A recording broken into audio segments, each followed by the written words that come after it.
when someone approaches me and asks me for an idea on something, my approach would be to park all the first 10 ideas I would get in my mind and then start thinking.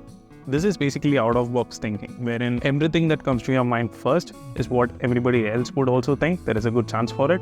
And then whatever that comes later on is something unique and something out of the box. That's my strength and that's what I bring to the table. But then off late, I was unable to do it. And it took me a whole long time to come in peace with the fact that I'm burnt out. This is not a video wherein I'm going to come and explain and give you like 5 tips that's going to help you beat the burnout process completely. That's not this video is all about. This video is about my experience with burnout. How did I find in the first place that I had something?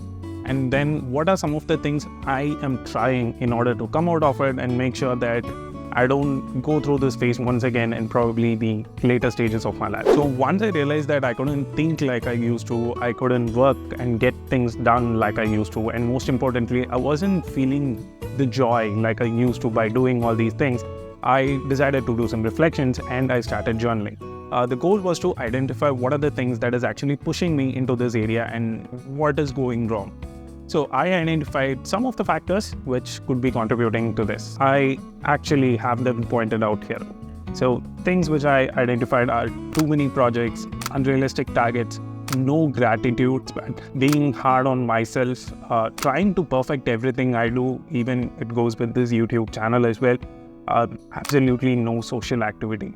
So these are some of the reasons which I sort of gathered by going through this journaling process. But then once I identified all these things, I also had a question in mind. See, obsessing over perfection or, having these unrealistic timelines and having too many projects at once is what that actually helped me progress in my career and progress fast. And I loved about it. So let's say all of a sudden, if I have to stop doing all these things, stop obsessing over all these things, what if I don't progress like I used to? That's a question which I also had in place.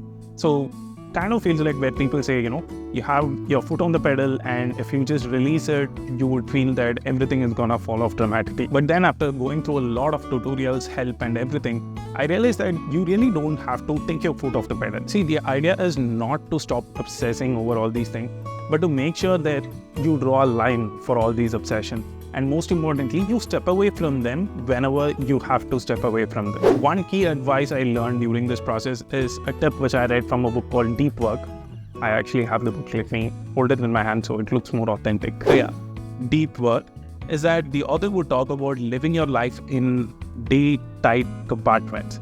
What it basically means is that you sort of package your day, and whatever feelings you have for today, you feel good, you feel bad, you don't carry out to impact the next day.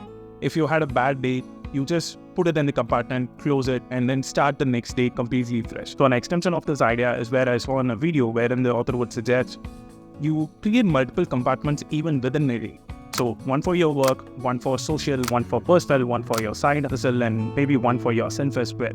So you create multiple compartments within a day and you try to package everything within that compartment. If something is impacting your work, you don't carry it to social and you don't sacrifice one compartment for the other. The schedule can vary and there could be times where, your work gets extended and you have to compromise something on your social, and that's totally fine. We don't live in like an ideal schedule environment.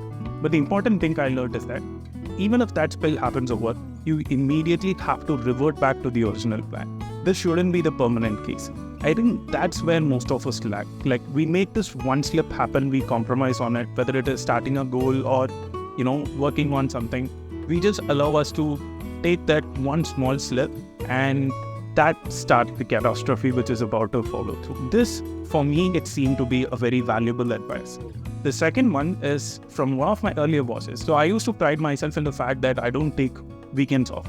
Like, I work pretty much throughout all 7 days for the first 3-4 years of my life. And weekends used to be even more erratic than weekdays. That's how I used to structure it. And when I say work, well, these were proper work. These were not linked to my health or learning something new. None of those things. These were like proper work, which is completely focused on earning more money. Now, when I told this to him, he laughed at me. And he said, it's like, you're just a fool, You should utilize all your holidays and it's important you take your days off. His suggestion to me was like this. Try to take a very small vacation or a small break, let's say. If you can't travel, then it can be a break as well. So if you can't travel, try to take a small break every quarter. Take like 2 days off. That makes it like with weekend, it would be 4 days off. And try to do this every quarter. So you would have 4 mini vacations throughout the year. And for every year, you have to take 2 weeks off. That would be one major vacation for your year wherein you travel a lot. Like I said, if you can't afford for travel is very costly today. So if you can't afford travel, then it's okay, but take a break. Step away, do nothing or do something else. But it is important we take those mini vacations every now and then, and maybe one major vacation in a year in order to like boost ourselves and then come back and view things in a completely different angle. This video, which I'm shooting right now, is an idea that sparked to me when I was in my vacation 2 weeks back. That's when I thought, yeah, you know what? I seem like energetic to go back and work more. Maybe it's because I still have a guilt feel that I'm taking a vacation and I'm not working, but still, it sort of gave me a fresh perspective into things. And by no means, I would say that I've completely won over this burnout situation. Maybe there is still a bit of me which is like still tired and still frustrated with all the work I have in front of me or the never-ending to-do list. But these are some of the efforts which I've started initiating in my personal journey. Because obviously, for the next 10-15 years, this is going to be my schedule. I'm going to work, I'm going to do something, and I'm going to do this, that, and everything. So I think I should prepare myself and pace myself for the next 10-15 years. I think thinking long-term could be the third one. That's another way to pace yourself in the right way, set realistic goals, and enjoy the journey as well, and not just wait for the destination. So in short, you have to identify things which is actually causing your burnout. You don't have to completely stop focusing on them, but instead try to step away from them and try to take small breaks every now and then, which would actually boost your energy and interest, and most importantly, give you a fresh perspective to things that were actually drowsing you in the first half. If you like this video and if you're interested to check how my daily schedule would look like, then go ahead and check this video. It's actually the most famous video on this channel till date. It's the day in my life as a digital marketer, and would be something interesting to watch. See you guys in the next video, and if you're new here, go ahead and subscribe to the channel. Cheers.